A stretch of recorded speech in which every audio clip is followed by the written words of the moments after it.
You quickly come to realize when you're an elected official that the people in the audience that come up and speak are not a representative. I'm not saying they don't live in your district and have a say. I'm saying they're not the representative voice of your district. The representative voice in my district are people that are hardworking, two-income earning families that don't have time to come to a board meeting on a Tuesday. They're raising kids, they're working hard, they're barely making their bills stretch and their paycheck stretch, and they call me or they write me a letter or they see me at the grocery store and they say something. So I remember one of the more controversial subjects was the decision to agendize or further discuss whether we make a marine sanctuary out in the Pacific. There were pros and then there were cons for it. And the board meeting for 2 days was completely filled with people that wanted this marine sanctuary for the most part. We didn't hear the fishermen because they were out fishing, but it was mostly people that wanted it, and we voted as a majority, I think it was a 3-2 vote against it. And I had somebody come up to me afterwards and they said, were you not listening? The whole room was filled with people that wanted this marine sanctuary and you voted against it? And it really dawned on me that the board meetings are not representative of our districts. They're and I'm not saying this to be a derogatory term, but they're special interest for whatever the subject is. I'm here for the parents. Like, I'm here for the people, even though I'm not maybe representative of that, but I'm here for the people who are working 2-3 jobs. They are not reading the Tribune. Like, they are definitely not reading our agendas.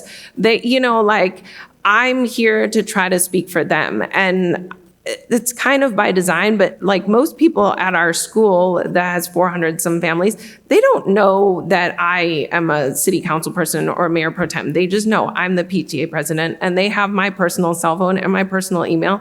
And they just talk to me about things in the city that are affecting them. Like, oh, the city, what they're doing with this park. Can you believe that? And I'm like, they're terrible, but so it's like a good way. I feel very connected to my community. And when I go to the gym, I do try to keep a low profile, and the teacher's like, good job, Mariam. And I'm like, can we use a different name?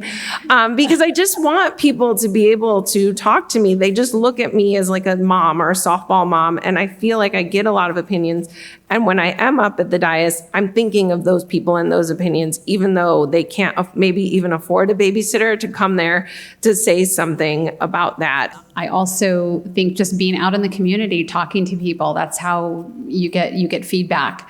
That's part of why I thought it was really important for us to do the talk on the block. So we're talking to more people and engaging with more people, and I want to continue doing that. Another thing about the folks that tend to show up, so if we take the homelessness, that we're in favor of that armory, and I trust that their hearts are in the right place, and they are very vehement about this happening. And I can see that if you were not in favor of that, it might be very hard for you to get up and speak and say that because of sometimes the demonization that goes on. If you're a heartless through this. So a lot of people are not going to want to get up and speak in a minority position. And so you get emails from those individuals. So it's just doing as much outreach as we can. And I think all of us individually, we're out a lot in the community, talking to a lot of people. And a lot of that is getting input, but a lot of it is also educating people as to how things work. I think public speaking is like the number one fear of most people. So I for sure don't expect all of the answers are going to come during public comment. But one thing I really do like is our city started the online open hall or open town forum. And it allows people to give their input in a really easy way.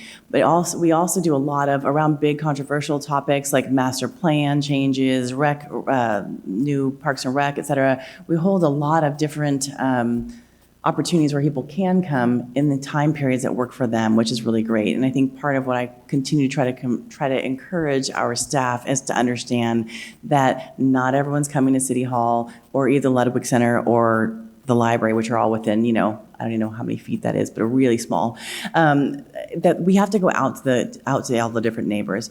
One of the things from my past of being a small business owner, from having kids, from being on the PTA, from being involved with a homeless center, there's so many different avenues that you can talk to someone and ask questions. I mean, it's really simple. If you want to know people's opinions, ask.